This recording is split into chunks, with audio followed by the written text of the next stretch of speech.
자, 이제 불공정한 법률행위 좀 볼까요? 183페이지 봅시다. 183페이지. 불공정한 법률행위는 거기 183페이지 보시면 조문 하나 나오죠?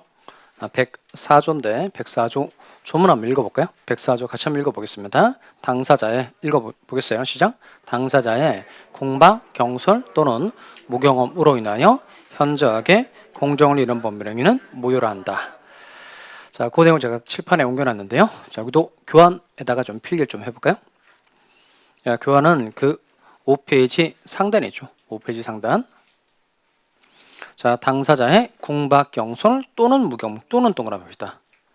또는이라는 걸 일단 기억하셔야 됩니다. 이게 공박, 경솔 및 무경험 그러면 틀립니다. 그러니까 및일 때하고 또는일 때는 어떤 차이가 있을까요? 공박, 경솔 및 무경험 그러면 및 그랬으니까 다 갖춰야 된다는 뜻이죠. 또는은 세 가지 중 어느 하나만 갖추면 된다는 겁니다. 그러니까 또는으로 되어 있다는 점 일단 유념해 두시고, 그다음 의로 인하여, 의로 인하여가 이게 뭘 말하는 거냐면 이건 이용의사를 말하는 겁니다. 이용의사. 이게 국어적으로는 뭐뭐 때문에 그런 말인데 이걸 규범적으로 좀 넓게 확대 해석을 하면 공박, 경솔, 무경험을 이용하여 이렇게도 해석할 수 있다는 겁니다. 그다음 현저하게 공정을 잃은 법률행위는 뭘 한다? 무효로 한다는 겁니다. 무효 동그라미 하시고, 여기도 무효로 하면 딱 끝나죠. 그럼 이때는 이거 절대적 무효인가요? 상대적 무효인가요? 절대적 무효. 절대적 무효니까 이때는 무효로서 선의의 제3자에게도 대항할 수 있다 없다? 있다 이거예요. 자, 그러면 요 104조 조문을 가지고 불공정한 법률행위 요건을 좀 뽑아 봅시다. 불공정한 법률행위가 되려면 세 가지 요건을 갖춰야 되는데요. 먼저 첫 번째, 급부와 반대급부 사이에 뭐가 있어야 한다? 현저한 불균형이 있어야 됩니다. 현저한 불균형. 급부, 반대급부도 그 학습준에 많이 들어오더라고요. 급부, 물건 주는 거 반대쪽에 있는 게 반대급부거든요. 이건 뭐 생각하면 되냐면 아까 법률행위 목적하면서 제가 설명했던 내용인데 봐봐요. 갑 건물 가지고 있고 건물에 대해서 을과 매매 계약을 체결한 겁니다. 매매 계약을 체결했으니까 갑은을한테 뭘 해줘야 돼요?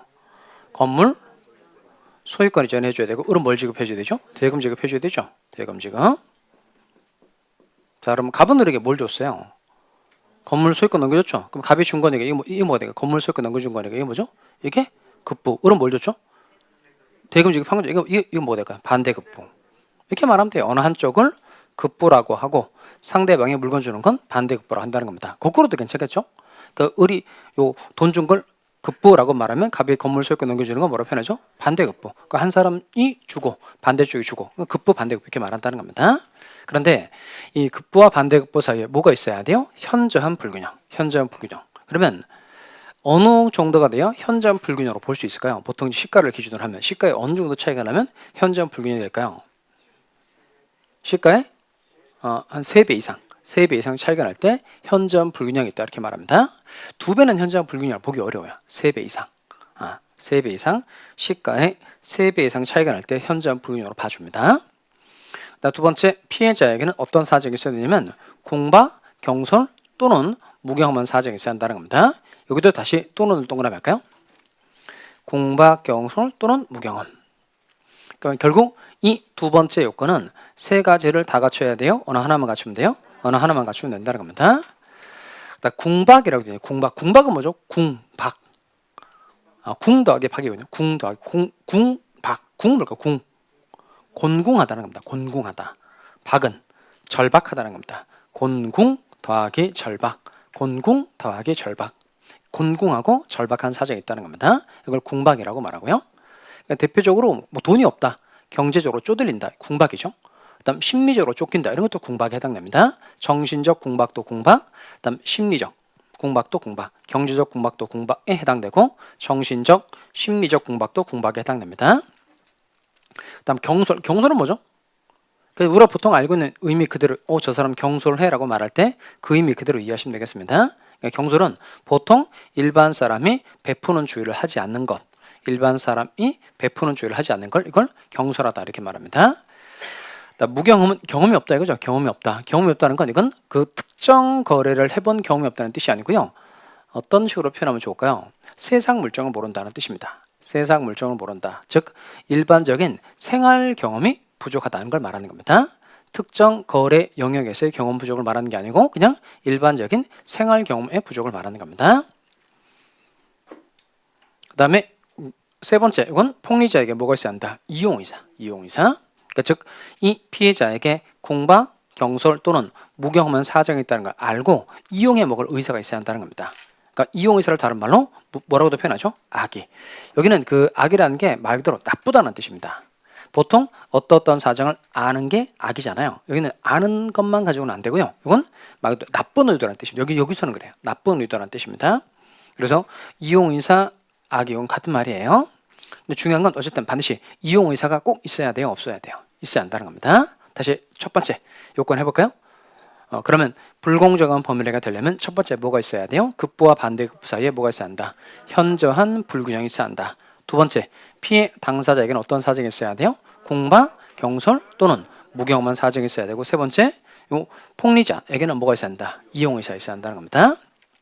자, 그럼 펜 놓으시고. 그러면 여러분은 공박 해당돼 안 돼요? 공박 해당돼 안 돼요? 지금 뭐 매우 공박하죠. 예. 수험생이 여러분 매우 공박하죠. 여러분이 공박하다는 건 어디서 알 수 있을까요? 시험 봐보면 알죠. 시험 봐보면 막힐게나 막지. 문제 실 때 공박. 경솔 해당돼 안 돼요? 경솔. 완전 경솔이죠. 완전 경솔. 그러니까 제가 가르쳐준 건 온데간도 없고 훅 하고 그냥 자기만 베푸니까 경솔하고. 그다음 경험 많아요? 별로 없어요? 별로 없죠. 그러니까 여러분 지금 공박도 하고 경솔도 하고 무경험도 하죠. 근데 이게 이제 점점 이제 없어지게 되죠. 점점 그냥 하나씩 이제 없어지죠. 그 시험 때 가면 이제 공박하지도 않고 경솔하지도 않고 경험도 충분한 사람이 되는 거죠. 그러니까 제일 제가 듣기 좋았던 건 뭐냐면 시험 때 가서 막판에 점수가 많이 올랐다. 대부분 그렇거든요. 막판에 점수 많이 올라가요. 막판에 뭐 9월, 10월에 20점 올라갔다, 3점 올라갔다 많거든요. 많아요. 많이 올라간다니까요. 그러니까 이게 그 노원 수업 갔을 때 한 5분이 이렇게 오셨더라고요. 5분이 오셨는데 그 이제 합격해서 같이 이제 오셔가지고 식사도 하고 그랬단 말이에요. 그래서 제가 이제 항상 물어보는 게 일단 축하드립니다 이렇게 하고 그다음 제가 점수 물어보는 거죠. 저는 뭐 점수. 그다음에 여기 계신 분이 65점, 여기 계신 분이 70, 이분이 75점, 이분이 2차만 한 사람이 여기는 80 이랬단 말이에요. 어떻게 순서를 이렇게 물어봤는지 모르겠어요. 그리고 이제 그다음 물어본 게 이게 동차 합격인지 그다음 작년에 붙고 2차 합격한 사람 있잖아요. 그러니까 동차 합격 한 분 빼고 다 손들더라고요. 다. 그러니까 5분 중에 4분이 동차 합격. 한 분은 이제 작년에 1차 붙고 이번에 2차 붙으신 분이었었거든요. 그러니까 동차 합격 가능하죠. 또 열심히 하면 또 다 생동차야. 다 생동차. 생동차 알죠? 그 공부 처음 시작해서 1년 만에 1, 2차 다 붙는 거 생동차. 그렇게 합격하셨단 말이에요. 그러니까 그분들의 공통적인 얘기가 뭐냐면 자기 기초 때 공부 좀 많이 했다는 거예요. 기초 때. 그러니까 들을 수 있을 만큼 많이 들었다. 근데 대부분 또 시간에 넉넉하신 분도 아니에요. 이분은 또 아이 둘 키우면서 공부하셨던 분이고, 그다음에 또 한 분은 또 건강이 되게 안 좋으신 상태였는데 그 공부해 보다 보면 여러 가지로 건강 많이 상할 일이 많거든요. 그다음에 또 집에 일도 많고 어쨌든 전적으로 공부할 수 있는 분들은 절대 아니었어요. 근데 이제 부족한 시간이긴 하지만 계속 짬 시간을 계속 공부하려고 애를 쓰는 거죠. 근데 합격하시니까 이제 되게 좋더라고요. 그래서 그 영상을 제가 인스타에 좀 올려볼까 이렇게 해서 쭉 찍어놨단 말이에요. 한 20분 정도 찍어놨는데 편집하는 게 장난 아니더라고. 그러니까 잘라가지고 편집해가지고 어떻게 그 내용을 좀 잘 전달해 볼까, 아니면 다른 형태로 좀 사람들에게 좀 동기부여를 좀 해줘 볼까, 좀 그런 생각도 많이 하면서 살거든요. 근데 어쨌든 그러니까 여러분 이제 지금은 공박도 하고 경솔도 하고 무구형도 하지만 나중에 결국 시험장에서 잘 볼 거라는 거야. 근데 그 얘기 중에 제가 제일 좋았던 얘기는 뭐냐면, 저는 교수님 말대로 끝까지 믿고 중간에 1차만 하고 싶었던 적이 한두 번이 아니라는 거예요. 근데 그 대목을 좀 어떻게 부각해서 좀 사람들에게 보여주고 싶다, 그런 생각 되게 많이 들었었거든요. 그러니까 여름 때쯤 되니까 점수도 안 나오지. 그 다음에 학계론도 그렇고 민법도 그렇고 열심히는 하는데 민법은 더 점수가 더 떨어지는 것 같고, 그래서 그냥 1차 말까? 라고 마음 먹는 그 순간에 내가 항상 2차까지 계속해라, 2차까지 계속 하세요 이렇게 했던 걸 믿고 사실은 그만두고 싶었대요. 2차는 너무 많으니까. 여러분 장난 아니지 않아요 지금? 이게 기초가 요만큼 배우는데 장난 아니면 앞으로 배우려면, 그쵸. 근데 이거 혼자 혼자 이렇게 혼자 하면 못해요. 혼자 하면 못해요. 제가 앞에서 끌고 갈 테니까 잘 믿고 따라오세요. 그러니까 자꾸 마음이 약해질 때 제 얘기를 좀 믿으시라니까. 그리고 내가 이분들에게 가장 잘했다고 생각했던 건 뭐냐면 내가 강의를 열심히 가르쳐 준 것 이상으로 잘했다고 생각 들었던 건 뭐냐면 이분들로 하여금 1차만 하지 않게 계속 2차까지 할 수 있도록 계속 이분들을 끌고 갔다는 거. 이거가 내가 이분들에게 가장 좋았던 것 같아요. 그 중에 한 분은 이제 작년에 1차 합격, 이번에 2차 합격하신 분이었거든요. 그분한테 내가 똑같이 얘기했을 거 아니겠어요? 근데 그분은 1차만 하신 거예요. 그때 제가 봐요. 내가 그때 2차까지 했었더라면 2차 붙을 수 있었겠죠. 그랬을 것 같다는 거예요. 그러니까 여러분 지금 처음 시작 단계니까 당연히 1, 2차 다 이렇게 준비를 하잖아요. 나중에 힘들 때 내가 오늘 했던 얘기가 꼭 생각이 나길 바라요. 저 교수님이 앞에 서가지고 지 과목도 아닌 2차를 그렇게 하라고 말을 했다는 거가 꼭 생각이 났으면 좋겠어요. 그리고 지금 특별히 34회 때는 더 많이 합격시키는 마음도 강하게 들고 그래서 합격생들 분 글 중에 그분들의 실명 내가 걸고 내가 지난번에 하나 보여드린 거 있죠. 그 내가 엄청 많이 받아놨단 말이에요. 이만큼 받아놨어요. 제가 보려고 받아놓은 게 아니거든요. 여러분한테 하나씩 이제 선보여 드릴 거예요. 모의고사 보고 완전 조진날. 완전 모의고사 보고 멘붕 온 날이잖아요. 그럴 때 하나씩 내가 여러분에게 전달해 드릴 생각이거든요. 그러니까 그렇게 여러분 해보면 공부가 쉽진 않아요. 근데 제가 잘 끌고 갈 테니까 잘 따라오세요. 그리고 힘들면 또 용기 북돋아가지고 잘 끌고 갈 테니까 그냥 여러분은 그냥 저만 보고 오시면 돼요. 그리고 올해는 준비를 내가 잘 해놨단 말이에요. 다. 그분들한테 제가 그렇게 부탁했어요. 처음에는 본인 실명 이게 하는 거 되게 꺼려하는 사람 많잖아요. 안에 내용은 좋은데 실명까지는 좀 그렇다. 내가 그렇게 얘기했죠. 내가 당신 시험 합격에 내가 큰 도움이 됐다면 나는 이제 33회도 중요하지만 새로 만나게 된 34회 수험생 진짜 중요하다. 이분들도 당신들처럼 꼭 합격시켜주고 싶다. 당신 공부에 봐서 힘들듯이 이분들도 합격할 수 있도록 해주고 싶다. 그래서 당신 글이 필요하다. 그러니까 나한테 꼭 허락을 해달라. 여러 차례 부탁했단 말이에요. 여러 차례. 그래서 부탁해서 말해둔 게 진짜 많아요. 그러니까 1년치 선보여 줄 만한 거 내가 많이 내뒀단 말이에요. 그러니까 어느 순간이 되면 하나씩 해드릴 거예요. 그러니까 여러분은 지금 요 마음 그대로 쭉 1년 동안 가서 꼭 34회 때는 끝내시기 바라요. 그리고 다시 공부하게 되는 분들 있죠. 합격하면 아무것도 아니에요. 1년 공부하는 거, 2년 공부하는 거 아무것도 아니에요. 합격하면 다 똑같아요. 그냥 합격한 사람인 것만 되는 거예요. 그리고 나중에 합격하고 한 3년 지나잖아요. 몇 회인지도 잘 몰라요. 여러분 합격은 몇 회 될까요? 34회 되죠. 나는 여러분이 34회 합격생이라 나는 기억할 것 같아요. 근데 여러분은 몇 회 지나서 나 만나면 본인은 잘 모를걸요? 내가 몇 회더라? 대부분 다 합격하고 오래 지나 보니까 본인이 합격했다는 사실만 중요하고 내가 몇 년간 공부했다는 건 별로 중요하지 않더라고요. 그러니까 주눅 들지 마시고 끝까지 하시면 돼요. 공부는 끝내는 사람이 그냥 가장 잘하는 거예요. 아셨죠? 자, 오늘 수업 여기서 마치도록 하겠습니다. 아니에요. 한번 보세요. 할 거 엄청 많아 오늘. 자, 그럼 불공정한 법률에게 달리면 세 가지가 있어야 한다 그랬어요. 첫 번째, 급부와 반대급부 사이에 현저한 불균형이 있어야 한다. 두 번째, 피해자에게 공방, 경솔 또는 무경험한 사실 있어야 되고, 세 번째, 폭리자에게 뭐가 있어야 한다? 이용이 있어야 한다는 겁니다. 자, 그러면 이 불공정한 법률에다가 하나 써놓을까요? 여기다가 노인 사례 하나 써놓을까요? 노인 사례. 자, 이 불공정한 법률가 되려면 가장 기본이 되는 게 이게 노인 사례라는 겁니다. 자, 그러면 아까 반사회적 법률에는 어떤 사례였었죠? 첩계약 사례. 그다음 유치권은 시계 사례처럼, 그다음 부동산의 부합은 나무 사례. 이런 것처럼 각각 사례 하나씩 이제 기억해두면 훨씬 내용 정리하기 좋아집니다.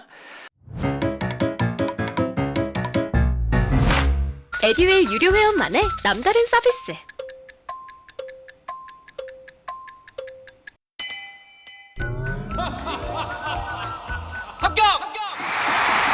합격하고 돈도 받는 혜택. 오직 에듀윌 유료 회원에게만. 에듀윌. 무료 합격! 자, 그러면 노인 사례 내용을 해볼 테니까 보세요. 자, 근데 갑노인입니다. 갑노인. 건물 하나 가지고 있는데 금액은 한 3억짜리로 할까요? 3억짜리 건물 한 채를 가지고 계십니다. 자, 그러면 이 갑노인은 연세가 79세입니다. 79세. 그 다음에 여러분 찍어보세요. 이분은 도시에 살아요? 농촌에 살아요? 농촌에 거주하시고 이분은 똑똑하신 분이에요? 어리석은 사람이에요? 어리석은 사람. 그러니까 제가 어리석다고 한 게 아니고 이 재판 과정에 다 나오는 내용입니다. 갑도인은 평소에 어리석은 사람인 것으로 인정된다. 이런 말이 나옵니다. 평생 농사만 짓고 세상 물정을 잘 모르시는 분이라는 거예요. 갑도인은 79세이고 농촌에 거주하시고 어리석은 사람이다라는 겁니다. 자, 근데 이 갑도인이 3억짜리 건물을 가지고 있는데 을이라는 사람이 갑도인의 건물을 날로 먹고 싶은 거예요. 그래서 을이라는 사람이 당신이 가지고 있는 건물은 시가로 무려 1억 원이나 됩니다. 이렇게 얘기한 겁니다. 시가로 무려 1억 원이나 됩니다. 라고 얘기를 한 거예요. 그러면 이 3억짜리 건물을 1억 원이라고 거짓말을 하는 건 이건 사기일까요? 아닐까요? 3억짜리 건물을 1억 원이라고 말하는 건 이건 사기이다 아니다. 사기이다 아니다. 이거 아니에요. 일단 이거 아니에요. 그러니까 누구라도 계약을 하면서 이익을 보려고 하는 게 정상이에요? 손실을 보려고 하는 게 정상이에요? 이익 보려고 하는 게 정상이죠. 그러니까 요 시가를 물어봤는데 시가를 말하지 않았다. 또는 시가보다 높은 금액을 시가라고 했다. 또는 시가보다 낮은 금액을 시가라고 말했다. 이건 절대 사기이다 아니다. 아니에요. 여기까지는 아무 문제가 되지 않아요. 자, 근데 요 3억짜리 건물을 1억 원이라고 얘기를 하고 그다음에 요 매매 계약 요 갑도인이 이런 사람이라는 거예요. 농촌에 거주하고 어리석은 사람이니까 세상 물정을 잘 모른다는 거예요. 그리고 이제 1억 원이 큰 돈인 줄 알고 덜컥 계약을 체결한 거예요. 그리고 계약 체결한 바로 당일날 계약금조로 돈을 주는 거예요. 그럼 계약금 보통 10%니까 얼마 줬을까요? 1,000만 원 준 거죠. 1,000만 원 줬다는 겁니다. 갑도인이 갑자기 돈이 생기니까 기분이 좋아진 거예요. 그리고 이 계약의 가장 중요한 내용은 뭐냐면 을이 계약 체결한 바로 다음날, 이게 중요합니다. 바로 다음날 요걸 지급했어요. 중도금을 지급했다는 겁니다. 중도금. 중도금 보통 언제 주냐면 매매 계약을 하고 어쨌든 시간제 간격을 두죠. 시간제 간격을 두고 중도금을 지급하고 또 시간제 간격을 두고 잔금 지급하죠. 근데 을이라는 사람이 계약 체결은 바로 다음날 중도금을 준 거예요. 그러면 10% 주고 중도금도 70% 줬어요. 70%. 그러니까 7천 준 거죠. 그럼 잔금 얼마일까? 여기 1,000만 원, 중도금 7천 줬으니까 잔금 얼마죠? 2천. 그러니까 계약 체결은 바로 다음 중도금을 확 줘버린 거예요. 확 줘버린 겁니다. 갑도인이 덜컥 돈이 생겼으니까 결국 나머지 2천 받고 건물을 넘겨버린 거예요. 그러면 이때 이 중도금 지급하는 이유가 중요한데 이 을은 왜 계약 체결한 바로 다음날 중도금을 왕창 지급했을까요? 중도금 지급한 이유가 뭐죠? 이게 원래 계약금 준 사람은 계약금을 포기하고 계약을 해지할 수 있고 계약금을 받은 사람은 계약금의 배액을 상환하고 계약을 해지할 수 있죠. 그런 걸 열자로 해약금에 의한 계약 해제라 그래요. 해약금에 의한 계약 해제. 그러니까 해약했다는 말 쓰잖아요. 보험 해약했다. 그러니까 해약이라는 건 계약 해제의 준말이거든요. 그러니까 요 계약금 안에는 서로 계약을 해지할 수 있는 성질이 있다는 거예요. 그래서 계약금 교부자는 계약금을 포기하고 계약을 해지할 수 있고 수령자는 배액을 상환해서 계약을 해지할 수 있도록 하고 있다는 겁니다. 이런 걸 열자로 해약금에 의한 계약 해제를 하는데 이 해약금에 의한 계약 해제는 아무 때나 할 수 있는 게 아니고 언제까지만 할 수 있을까요? 이행에 착수할 때까지만 할 수 있어요. 이행에 착수할 때까지만 할 수 있다는 겁니다. 그러니까 본격적인 이행에 들어가기 전까지만 할 수 있다는 겁니다. 그럼 그 이행 착수의 대표적 예가 이게 중도금 지급이에요. 중도금 지급. 그러면 중도금 지급하기 전까지만 해약금에 의한 계약 해제를 할 수 있다는 겁니다. 그럼 이미 중도금 지급해버렸다면 계약의 본격적인 이행에 다 들어간 거니까 이제 계약을 깨는 건 돼요, 안 돼요? 안 돼요. 결국 이제 정리를 하면 을 쪽에서 계약 체결한 바로 다음날 중도금을 지급한 이유는 갑도인으로 하여금 무엇을 하지 못하도록 하기 위해서 이제 해약금에 의한 계약 해제를 하지 못하도록 하기 위해서 중도금을 지급한 이유를 한번 써볼까요? 밑에다가 쓰면 좋겠어요. 본인이 알아볼 수 있게 쓰면 되겠죠? 중도금 지급한 이유, 해약금에 의한 계약 해제를 하지 못하도록 하기 위해서.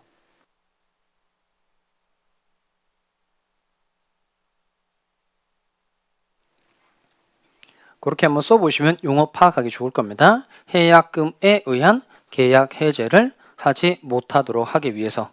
그렇게 쓰셨어요? 자, 그럼 이제 거기까지 한번 정리를 다 한 거예요.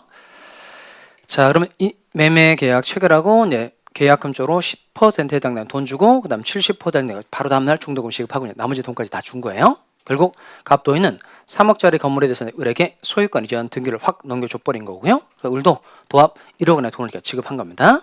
결국 누가 폭리를 취한 거죠? 을이 폭리를 취한 거죠. 자, 그러면 이 불공정한 법률행위를 기준으로 하면 갑의 이름 뭘까요? 불공정한 법률행위를 기준으로 하면 갑은 피해본 사람인가 피해자. 을은 뭐가 될까요? 가해자가 아니고 그러니까 불법행위일 때 그런 거고 여기는 폭리행위, 폭리를 취한 사람이 을이니까 불공정한 법률행위를 기준으로 할 때 갑은 피해자, 을은 뭐가 되죠? 이 사람 폭리자. 이게 표현은 폭리자. 자, 그러면 이 불공정한 법률행위가 되려면 아까 세 가지 요건을 갖춰야 한다 그랬죠? 세 가지 요건. 그럼 세 가지 요건이 있는지 한번 따져봅시다. 첫 번째 요건이 뭐죠? 첫 번째 요건이 급부와 반대급부 사이에 뭐가 있어야 되죠? 현저한 불균형이 있어요. 현저한 불균형이 있어요, 없어요? 3억짜리 건물인데 1억 원의 계약을 체결했으니까 현저한 불균형이 있다 없다? 있죠? 첫 번째 요건 동그라미 합시다. 일단 이 매매 계약은 첫 번째 요건 현저한 불균형은 있다. 이렇게 차근차근 따져보면 좋죠. 두 번째 요건이 뭐죠? 두 번째 요건이 피해자에게 어떤 사정이 있어야 돼요? 궁박, 경솔 또는 무경험한 사정이 있어야 되죠. 궁박, 경솔 또는 무경험한 사정. 이거 다 있어야 돼요. 어느 하나만 있으면 돼요. 어느 하나만 있으면 되죠. 먼저 갑도인은 궁박 해당돼 안 돼요. 궁박. 이게 곤궁하고 절박한 사정이죠. 그럼 이 갑도인에게는 3억짜리 건물을 1억 원에 팔 수밖에 없는 경제적인 쪼들림, 심리적인 쫓김 이런 거 있어요, 없어요? 없죠. 그러니까 궁박은 해당되지 않네요. 두 번째, 경솔 해당돼 안 돼요. 경솔 해당되죠. 해당되죠. 왜냐면 보통 그 일반 사람들은 물건 팔 때, 아파트 팔 때 제일 먼저 뭐부터 알아보죠? 시세부터 알아보죠. 갑도인은 시세 알아봤더라면 3억짜리 건물인 걸 알았을 거니까 1억에 계약을 하지 않았을 거 아니겠어요? 근데 그냥 시세도 파악하지 않고 덜컥 계약을 체결한 거니까 경솔 해당돼 안 돼요. 되죠. 그다음 세 번 그게 궁박 경솔 다음 뭐죠? 무경. 갑도인 경험 많아요? 별로 없어요? 별로 없죠. 이거 보면 알 수 있죠. 농촌에 거주하시고 어리석은 사람이니까 경험이 많으신 분이다. 별로 없는 분이다. 별로 없는 분이죠. 그러니까 궁박도 하고 그다음 경솔도 해당된다는 겁니다. 그러니까 두 번째 요건 갖춘 거예요. 그러면 이 두 번째 요건은 궁박, 경솔 또는 세 가지 중 어느 하나만 갖추면 되는데 갑도인은 경솔에도 해당이 되고 그다음 무경험에도 해당이 되니까 이제 두 번째 요건도 통과한 겁니다. 근데 세 번째가 중요한 게 1번하고 2번보다 또 가장 중요한 건 우리 판례는 아까 뭐가 있어야 한다 그랬죠? 이용의사 있어야 한다는 겁니다. 이용의사. 그러면 갑도인이 경솔하고 무경험하다는 걸 우리 알고 이용해 먹을 의사가 있어요, 없어요? 있죠. 어디를 보면 알 수 있어요? 그렇죠. 중도금. 예. 중도금 지급. 그러니까 중도금 지급한 걸 보면 날로 먹으려고 한 흔적이 엿보인다는 겁니다. 결국 세 가지 다 갖춘 거죠. 다 갖춘 거니까 이 매매 계약은 불공정한 법률행위에 해당되므로 이 계약은 유효이다, 무효이다, 무효. 자, 그러면 원래 이 불공정한 법률행위도 반사회적 법률행위 한 유형이었어요. 반사회적 법률행위 한 유형이었는데 워낙 중요해서 백사조로 따로 조문을 편성해서 만든 거예요. 결국에도 법률행위 내용이 사회질서에 반하는 경우라는 겁니다. 그러니까 얘도 반사회적 법률행위에 해당되는 한 유형인 겁니다. 자, 근데 아까 요 반사회적 법률행위가 몇 조라고 그랬죠? 103조. 그다음에 반사회적 법률행위에 기해서 다른 사람에게 물건 주는 게 뭐라고 그랬죠? 불법원의 급여. 그 불법원의 급여는 몇 조죠? 746조. 746조는 본문 단서로 되어 있다는 겁니다. 자, 그럼 잘 보세요. 그러면 이 매매 계약이 104조에 따라서 무효가 된 거죠? 이렇게 당사자의 궁박, 경솔 또는 무경험으로 인하여 현저하게 공정을 잃은 법률행위는 뭘 한다? 무효를 한다고 그랬으니까 이 계약은 유효, 무효. 그러면 갑이라는 사람이 내가 너랑 체결한 계약이 무효니까 다시 나한테 건물을 돌려줘라고 갑은 을에게 건물을 돌려줘라고 반환 청구할 수 있어요, 없어요? 자, 그럼 이때 요 불법원의 급여에 관한 조문이 몇 조였죠? 746조. 자, 그럼 잘 따라오세요. 먼저 746조 본문 갑시다. 한 번 더 읽어보겠어요? 불법의 원인으로 인하 읽어봅시다. 시작. 노무를 제공한 때는 그 이익의 반환을 청구하지 못한다. 이게 이제 불법원의 급여에 해당되면 원칙적으로 반환 청구할 수 있다, 없다? 없다는 겁니다. 단서. 그러나 불법의 원인이 수익자에게 맺는 때에는 그러하지 아니하다. 그러니까 불법의 원인이 수익자에게 맺으면 반환 청구할 수 있다, 없다? 있다는 겁니다. 자, 그러면 잘 보시면 이 노인 사례는 갑은 을에게 무엇을 줬죠? 건물 소유권을 지내줬죠. 그러니까 을도 갑이라는 사람이 돈 줬죠. 대금 지급했죠. 그러니까 갑도 급여를 하고 을도 급여를 한 거예요. 그럼 이제 이름을 좀 잘 붙여야 돼요. 이름. 잘 따라오세요. 자, 그러면 먼저 요 갑부터 해볼까요? 갑. 갑은 을에게 건물 소유권 이전해 준 거죠. 누가 누구한테 뭘 준 거죠? 갑이 을에게 건물 소유권 이전해 줬다는 겁니다. 그러면 갑의 급여를 기준으로 하면 갑의 이름 뭘까요? 갑은 물건 준 사람이니까 갑의 이름 뭐죠? 급여자. 급여자가 되는 거고, 그다음 을은 건물 소유권 넘겨받은 사람이니까 수익자가 되는 거죠. 자, 그럼 이때 갑이 반환 청구할 때 본문이 적용될까요? 단서가 적용될까요? 본문이 적용되면 반환 청구할 수 있다, 없다? 없고 단서가 적용되면 반환 청구할 수 있죠. 그럼 이때 이 노인 사례는 요 갑의 급여를 기준으로 할 때 갑은 급여자, 을은 수익자가 되는 거예요. 근데 이 노인 사례는 불법의 원인이 오로지 누구한테 맺는 거죠? 을에게만, 수익자에게만 있다는 겁니다. 그러니까 갑이 반환 청구할 때는 746조 본문이 적용돼요? 단서가 적용돼요? 단서가 적용돼요. 단서가 적용되니까 갑도인은 3억짜리 건물을 돌려줘라고 반환 청구할 수 있다 없다? 있다는 겁니다. 그럼 갑도인은 3억짜리 건물을 돌려받을 수 있다는 거예요. 자, 그다음 요 노인 사례의 경우 을도 돈을 줬죠. 을도 돈 줬죠. 을은 뭘 줬죠? 돈 줬죠. 자, 그러면 요 이제 을의 급여를 기준으로 하면 을은 이제 돈을 줬다는 겁니다. 그러면 을의 급여를 기준으로 하면 을의 이름 뭐죠? 이 사람 돈 준 사람이니까 급여자, 갑은 돈을 받은 사람이니까 수익자죠. 자, 그럼 이때 이제 을이 반환 청구를 하고자 할 때 이때 746조 본문이 적용될까요? 단서가 적용될까요? 여기도 마찬가지로 본문이 적용되면 반환 청구할 수 있다 없다. 단서가 적용되면 반환 청구할 수 있다. 그럼 이때 을이 반환 청구할 때 단서가 적용이 되려면 불법의 원인이 수익자 갑에게만 있어야 되죠. 근데 갑도인은 오로지 피해를 본 사람이니까 이분은 절대 불법의 원인이 하나도 있어요 없어요. 그러니까 이때는 을이 반환 청구할 때는 단서는 절대 적용이 돼야 안 돼요. 안 되고 뭐만 적용되죠? 본문만 적용된다는 겁니다. 결국 을은 갑에게 1억 원의 돈을 돌려줘라고 반환 청구할 수 있다 없다는 겁니다. 여기까지 이해됐죠? 자, 그러면 각각 법률 관계를 다 정리를 해보면 결국 결론은 갑도인은 3억짜리 건물에 대해서 소유권 되찾아가지고 올 수 있어요 없어요? 있죠. 그럼 을은 1억 원의 돈을 돌려달라고 반환 청구할 수 있다 없다? 없죠. 자, 그럼 이때 결국 다 법률 관계를 정리를 해보면 갑도인은 3억짜리 건물 되찾아가지고 올 수 있고 1억 원의 돈을 돌려줄 필요 있다 없다? 없다는 겁니다. 그래서 저는 이걸 설명할 때마다 늘 드는 의문이 이 갑도인은 과연 이분은 어리석은 사람인가? 제가 봤을 때 어리석은 분이 아니고요. 내가 봤을 땐 이분은 재산 증식의 대가죠. 재산 증식의 대가. 만약에 이 갑도인이 저는 이제 이 노인 사례 보면서 항상 느끼는 게 있어요. 저는 한 69세가 되면 이제 모든 걸 다 접고 이제 시골로 내려갈 생각이에요. 69세가 되면 이제 내려갈 생각이 다 접고 내려가서 이제 바로 가자마자 어리숙하게 살면 안 되잖아요. 한 10년을 어리숙하게 살 거예요. 10년 동안 어리숙하게 살다가 이제 드디어 79세가 되면 이제 을을 상대로 한 건 하고 그다음 80세 되면 또 병을 상대로 한 건 하고 매해 이제 수익 이제 이렇게 올리는 사람 재산 증식의 대가. 저는 이 노인 사례 보면서 늘 그걸 느끼거든요. 자, 그럼 다시 칠판 봅시다. 이게 불공정한 법률행위인데 불공정한 법률행위 몇 조예요? 104조.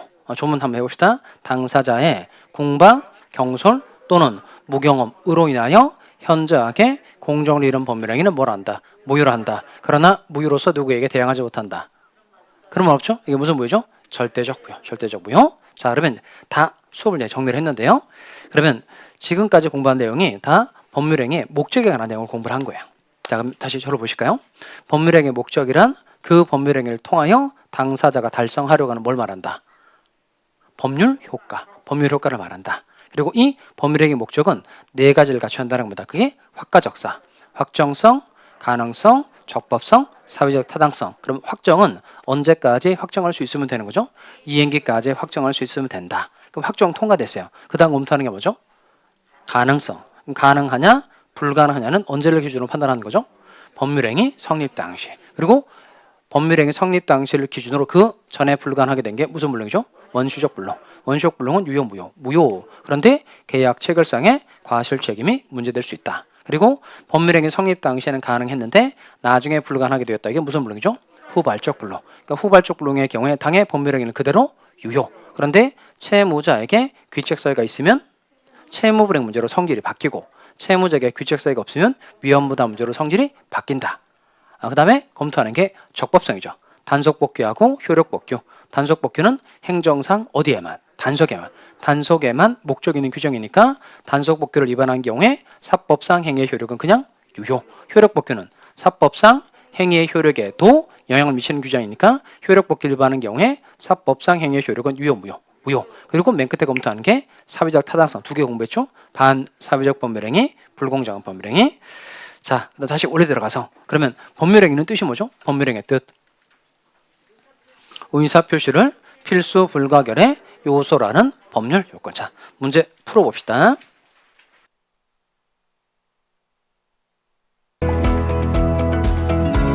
직장 다니면서 시험 합격하기가 쉽지 않아요. 혼자 공부하면 물어볼 데도 없고 에듀윌 유료 회원은 평일 야간에도 심지어 주말에도 밀착 관리를 해주니까 의지가 많이 됐어요. 에듀윌은 합격의 지름길입니다.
자, 같이 풀어보도록 하겠습니다. 그러면 법률행위의 목적에 관한 설명으로 옳은 것은 그랬어요. 자, 먼저 1번은 원시적 불능을 목적으로 한 법률행위. 그렇죠? 원시적 불능이니까 이거 매매 계약 체결하기 전에 건물이 홀라당 불타서 없구나. 이거 얘기하는 거죠? 목적으로 하는 법률행위는 취소할 수 있다. O의 X예요? X. 어디에 틀렸어요? 취소가 아니죠. 무효. 다음 시간에 무효는 뭐고 취소는 뭐고 다음 시간에 배워보도록 하겠습니다. 그러니까 이건 무효하고 취소는 개념적으로 달라요. 무효는 아예 처음부터 아무런 효력이 생기지 않는 거고 취소는 일응 유효하다가 취소하게 되면 소급적으로 무효가 되는 게 이게 취소예요. 그래서 둘은 성질이 좀 다릅니다. 그러니까 무효 써야 될 자리에 취소할 수 있다고 표현하시면 안 됩니다. 자, 일단 취소할 수 있는 게 아니고요. 무효로 되는 겁니다. 무효. 자, 그다음 2번. 여기는 무슨 법규라고 했죠? 효력 법규. 이거 중개사가 자격증 대회하는 거 생각나야 됩니다. 효력 법규를 위반하더라도 사법상 행위의 효력은 유효하다. OX. X죠. 이건 뭐죠? 무효죠. 무효. 그 다음에 3번 선량한 풍속 기타 사회 질서에 위반한 사항을 내용을 하는 법률행위는 무효이나 끊고. OX예요? O. 이거 맞죠? 이거 맞죠?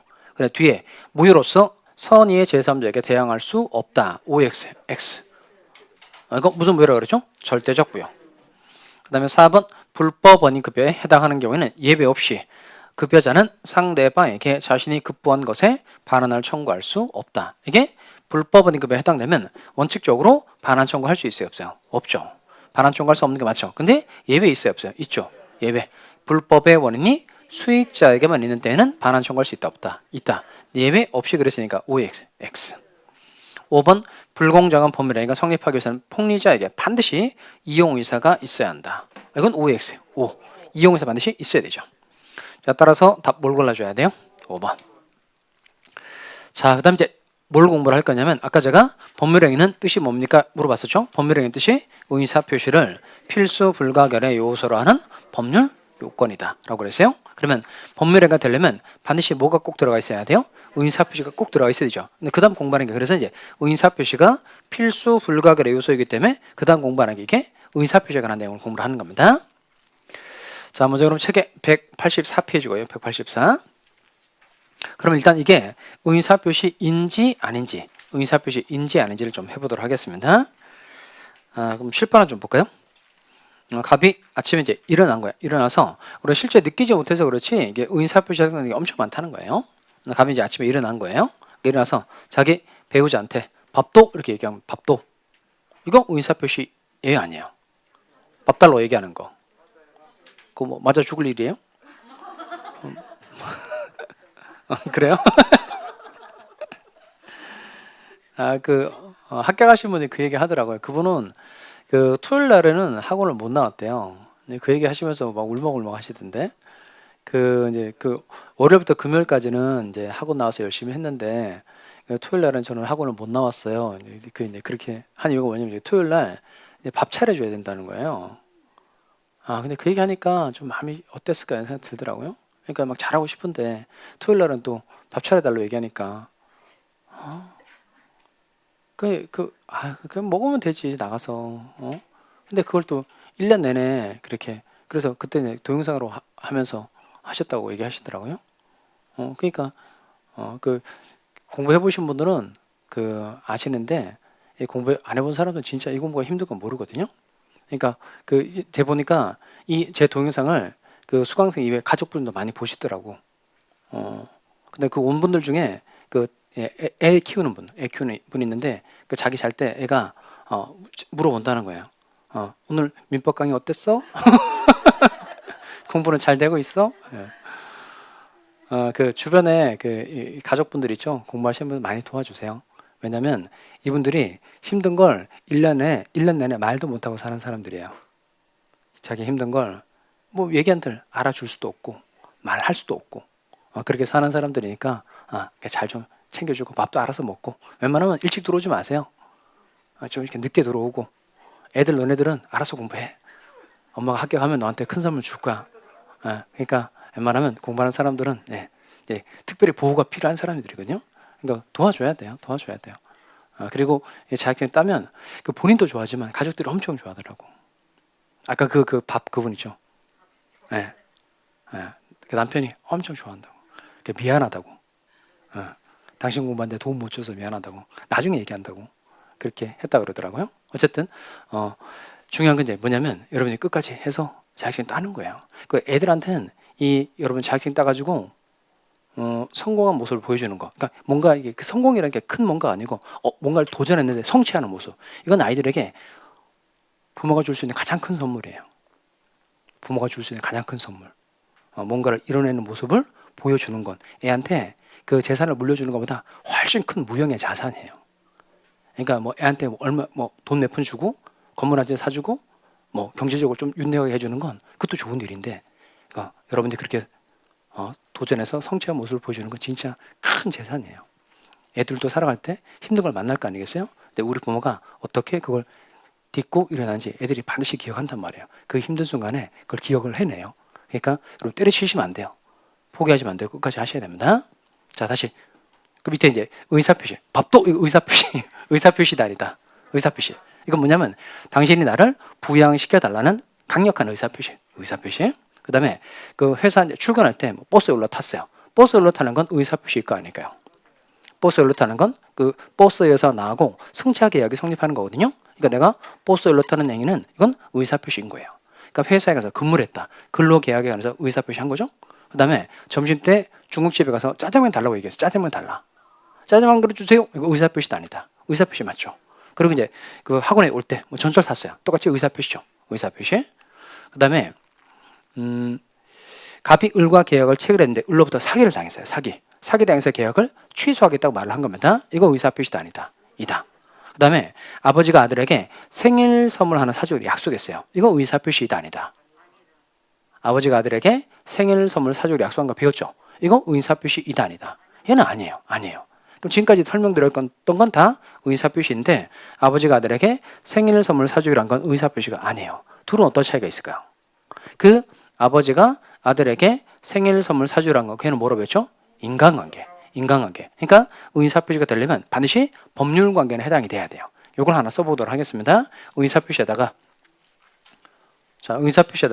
법률관계에 해당하는 말이나 행동이라고 쓸까요? 법률관계에 해당하는 말이나 행동. 법률관계에 해당하는 말이나 행동. 이게 의사표시라는 겁니다.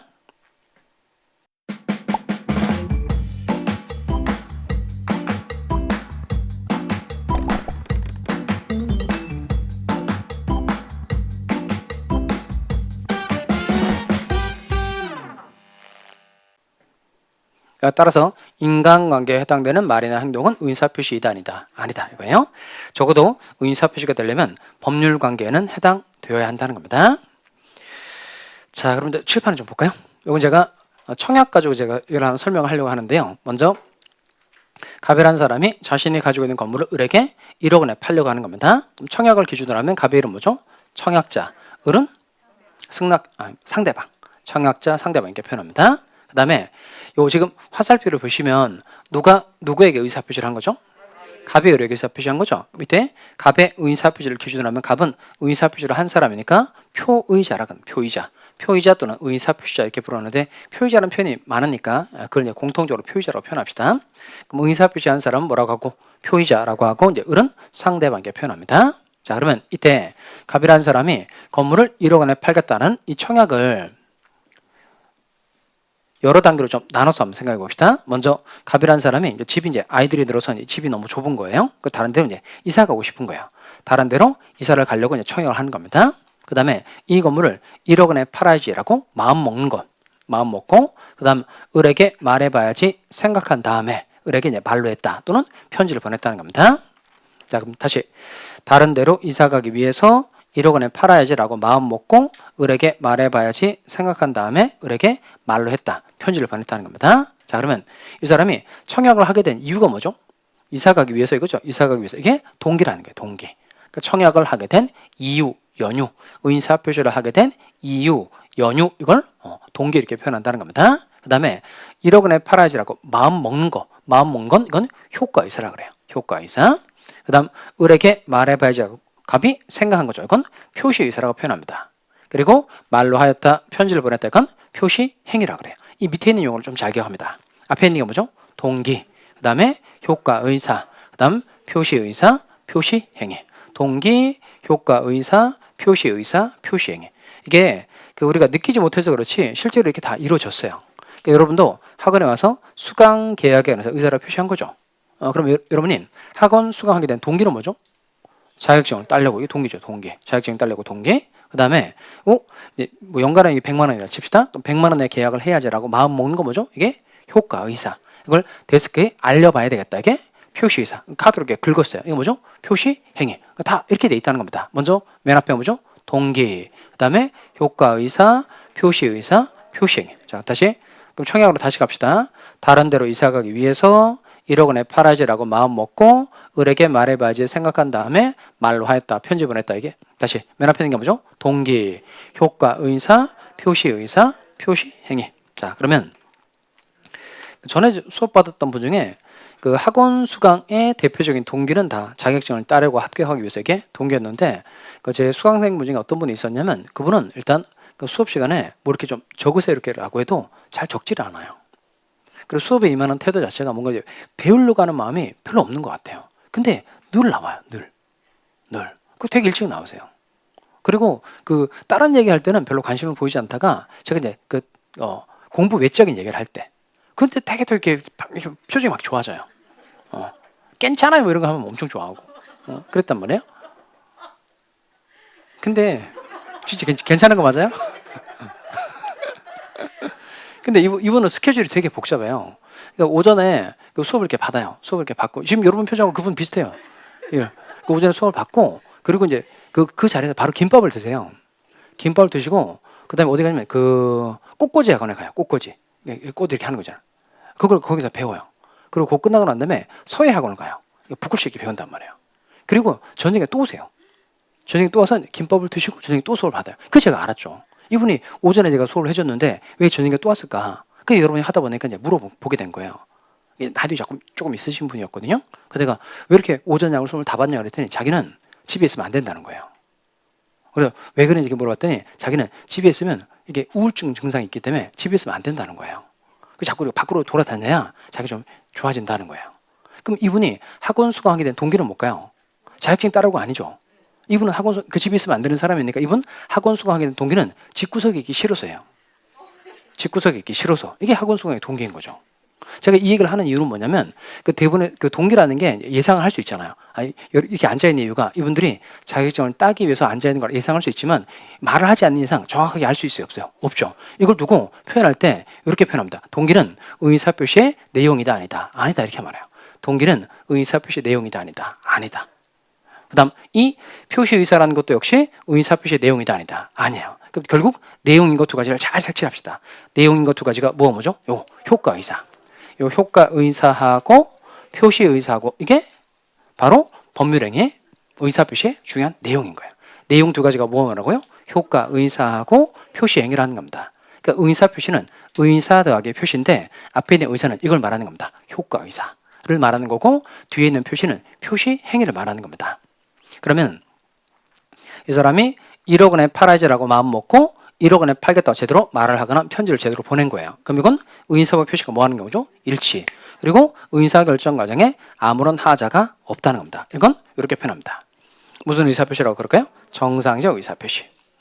자, 의사와 표시가 일치하고 and 의사결정 과정에 하자가 없는 경우를 무슨 의사표시? 정상적 의사표시. 정상적 의사표시. 그러면 또 법률행위의 성립요건하고 효력요건을 또 한번 해봅시다. 그러면 아까 법률행위의 성립요건에 뭐 있다고 그랬죠? 3개. 당사자, 목적, 의사표시.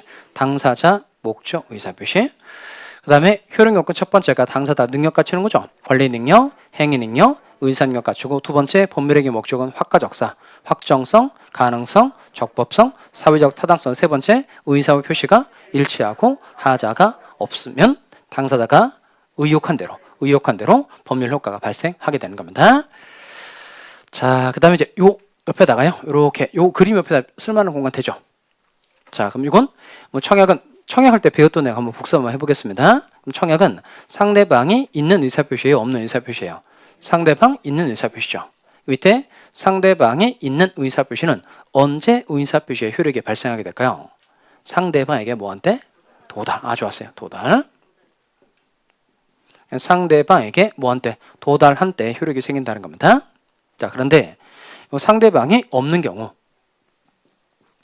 대표적으로 뭐 재단법인 설립행위 이런 거 생각하시면 되겠습니다. 소유권 포기 같은 거 생각하면 되겠어요. 그럼 상대방 없는 의사표시는 이 의사표시가 상대방에게 도달할 필요가 없죠. 그럼 상대방 자체가 없으니까 이때는 언제 효력이 생기냐면 자기 의사를 겉으로 드러내면 돼요.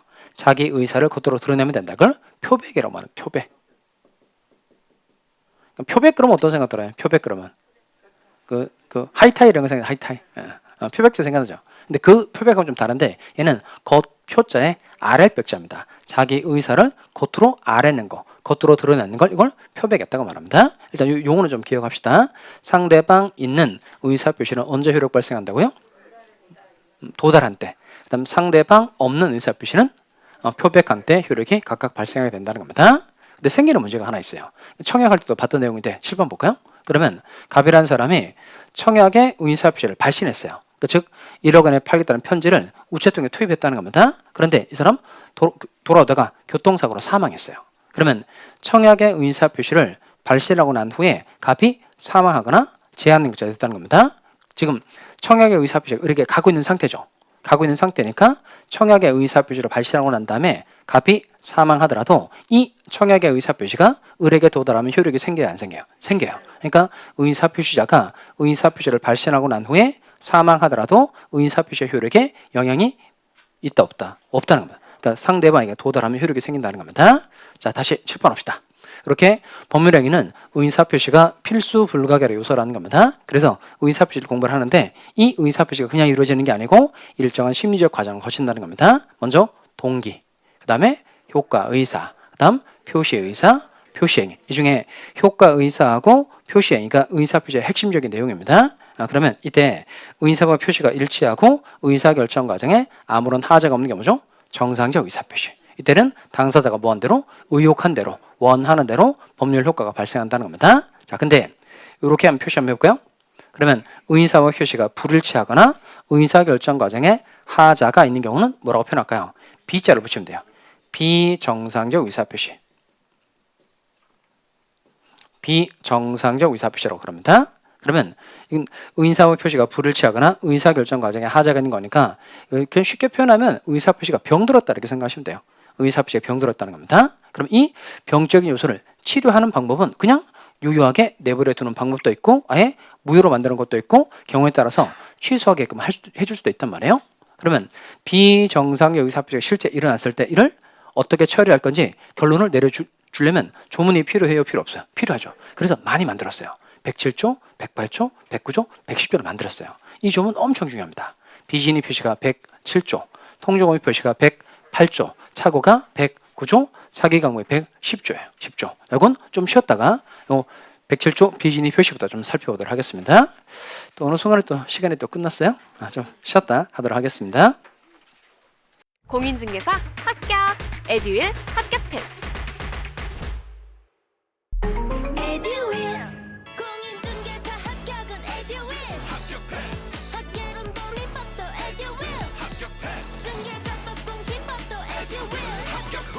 세번